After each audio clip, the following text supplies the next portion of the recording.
जिनके कोड़ कसर से हरियाणा में कमल खिला, वही लोग आज बीजेपी सरकार के खिलाफ हैं। अपने ही सरकार के खिलाफ मोर्चा खुले हुए हैं और न केवल सोशल साइट्स पे बल्कि लिखित में भी सरकार से शिकायत कर रहे हैं और सरकार अपने ही सरकार पर आरोप लगा रहे हैं कि वे लोग भ्रष्टाचार कर रहे हैं या कई ऐसी सरकार की नीति है जो कार्यकर्ताओं के खिलाफ है। इसमें केवल कार्यकर्ता ही शामिल नहीं है बल्कि कई ऐसे बड़े पार्टी के नेता भी शामिल है, पार्टी के बड़े अधिकारी भी शामिल हैं जो लोग दबी जुबान से सरकार की आलोचना कर रहे हैं। हालांकि खुलकर प्लेटफॉर्म पे कोई नहीं आ रहा है, लेकिन सुगबुगाहट तेज हो गई है और कुछ लोग इसमें सामने आए हैं। हम मौजूद हैं कांग्रेस पार्टी की राष्ट्रीय कोर की महिला अधिकारी हैं इनके साथ, चूंकि अब इस पूरे मुद्दे को कांग्रेस ने भी भुनाना शुरू कर दिया है और इसी मुद्दे को लेकर सरकार को घेरने के लिए सड़कों पर उतरने की तैयारी कांग्रेस कर रही है। आइए हमारे साथ सुनीता सहरावत हैं जो वरिष्ठ कांग्रेस नेत्री हैं, इनसे जानेंगे।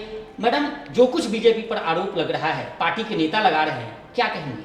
देखिए, ऐसा है कि अगर आरोप लगा रहे हैं बीजेपी के कार्यकर्ता तो वो ठीक ही लगा रहे हैं, क्योंकि हम तो पहले से ही बोल रहे थे कि ये पार्टी भ्रष्टाचार कर रही है। तो हम तो पहले से ही बोल रहे थे, हमारी पार्टी तो चाहे वो केंद्र में है चाहे वो स्टेट में है, और इनको अपने अगर ये नहीं भ्रष्टाचार कर रहे हैं और अगर ये फेलियर नहीं है सरकार, तो अपने जो कार्यकर्ता इनके जो सोशल मीडिया पे भी लिख रहे हैं, जो बोल भी रहे हैं, जो लिखित में भी दे रहे हैं, और छोटे कार्यकर्ता ही नहीं, ऐसे ऐसे कार्यकर्ता जो सीएम के दावेदार रहे हैं वो भी खुल के बोल रहे हैं अपने सरकार के विरुद्ध।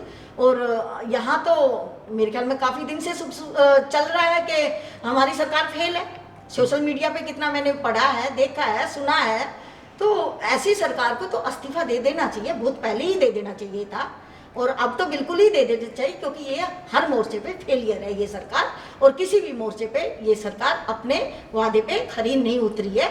पूरा वाक्य टीसी गुप्ता से जुड़ा हुआ है, जो सीनियर आईएएस जो आपकी पार्टी में थे और जिनको अभी सरकार ने एक अहम जिम्मेदारी दी है, उनके ऊपर आरोप आपके पूर्व मुख्यमंत्री भूपेंद्र सिंह हुड्डा के साथ होते हैं और उन पर आरोप है, उन पर मुकदमे भी दर्ज है, सीबीआई इंक्वायरी है और मामला सब जुडिस है, कोर्ट में है। उसके बावजूद भी सरकार ने उनको अहम जिम्मेदारी दी है जिन पर भ्रष्टाचार का आरोप था आपकी पार्टी में, क्या कहेंगे? देखिए, ऐसा है कि अगर वो भ्रष्टाचारी थे तो इनको अपनी जब सरकार आई है तो उनको अहम जिम्मेदारी नहीं देनी चाहिए थी ना। बिल्कुल। और अगर हमारा कहीं भी हमारे पार्टी के नेताओं पे इन्होंने ये जो आरोप लगाए हैं, कहीं भी ये आरोप अगर सिद्ध होते हैं तो कार्रवाई क्यों नहीं की? आज तक भी 7 साल हो गए, कार्रवाई क्यों नहीं की? और उन्हीं अधिकारियों को बैठाना अहम पोस्टों पे, जिन अधिकारियों के थ्रू इन्होंने भ्रष्टाचार का आरोप लगाया, तो ये तो गलत है। ये सरकार हर जगह फेलियर है, ये सरकार अपनी ही उसमें घिरी जा रही है, और आने वाला टाइम बताएगा इनको, और आने वाले टाइम में ये पता भी चल जाएगा इनको कि इन्होंने 7 साल में क्या किया है और इन्होंने स्टेट को, नंबर 1 स्टेट को कहाँ पहुँचा दिया है। आपकी पार्टी सुना है कि आप लोग सड़कों पर उतरने की तैयारी कर रहे हो इस सरकार के खिलाफ, ऐसे नीतियों के खिलाफ, क्या कुछ योजना है और कब तक इसको? देखिए, ऐसा है कि हमारी पार्टी हमेशा ही इन्होंने जब जब भ्रष्टाचार किया है तब तब सड़कों पे उतरी है और इनका भ्रष्टाचार उजागर किया है, और हमारी पार्टी हमेशा से ही सिरों से ही इनके भ्रष्टाचार को उजागर कर रही है और लोगों को बता रही है कि ये वो पार्टी नहीं है जिनसे तुमने उम्मीदें लगाई थी, झूठी उम्मीदें लगाई थी। आज ये पार्टी कहीं से भी अपने वादे पे खरी नहीं उतरी, और जल्दी ही हम लोग रोड पे आएंगे, और जल्दी ही इनके लोग कह रहे हैं भ्रष्टाचारी हमारी सरकार के, अपनी ही सरकार के लिए, तो जल्दी रोड पे आके हम लोग इसका खुलासा करेंगे।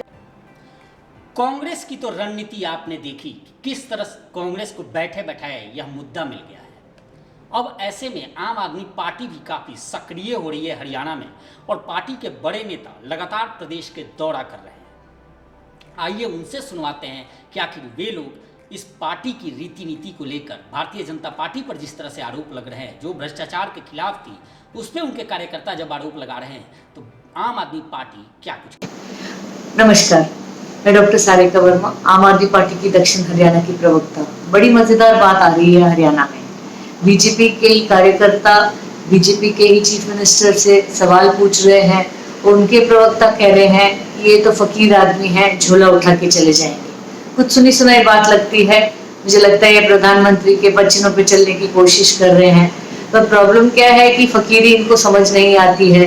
जो फकीर आदमी होता है वो 8,000 करोड़ के प्लेन में उड़ते नहीं है, और फकीर आदमी जो है महामारी के समय जब स्टेट्स को जीएसटी नहीं मिल रहा उस समय अपना नया मकान 20,000 करोड़ का नहीं बनाते हैं।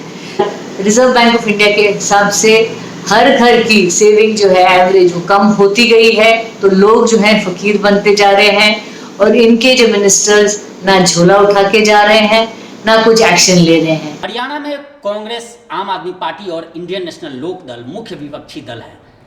आपने कांग्रेस की बातें सुनी, आपने आम आदमी पार्टी की वक्तव्य सुने। अब आइए आपको इंडियन नेशनल लोक दल की बातें सुनवाते हैं कि आखिर इस मुद्दे को लेकर उनकी क्या कुछ रणनीति है। नमस्कार, मैं बुलबुल धारीवाल इनेलो की तरफ से। ये जैसे कि आप सब जानते हैं 2014 में जो बीजेपी की सरकार आई, उसी टाइम उससे पहले ही हमने जो बीजेपी की सरकार लाए थे, जो लोग लाए थे वोट करके, वो इसलिए लाए थे सो दैट हम कांग्रेस मुक्त हो सकें, जो ये भ्रष्टाचार मुक्त हो सके। लेकिन वो चीज हमें लोगों को इतने सालों में नहीं मिला, और इसीलिए लोगों ने पहले से ही, इनेलो वालों ने तो पहले से ही कहा था कांग्रेस आए बीजेपी आए बात एक ही रहेगी। अब जैसे ही खुद बीजेपी के खुद जो कार्यकर्ता हैं, जो वर्कर्स हैं, उन्होंने खुद ने ही बोलना शुरू कर दिया है बीजेपी भ्रष्ट सरकार है। खुद कोई विपक्ष नहीं बोल रहा ये चीज कि बीजेपी भ्रष्ट है, खुद के कार्यकर्ता ही आपस में ये चीज बोल रहे हैं कि भ्रष्ट है।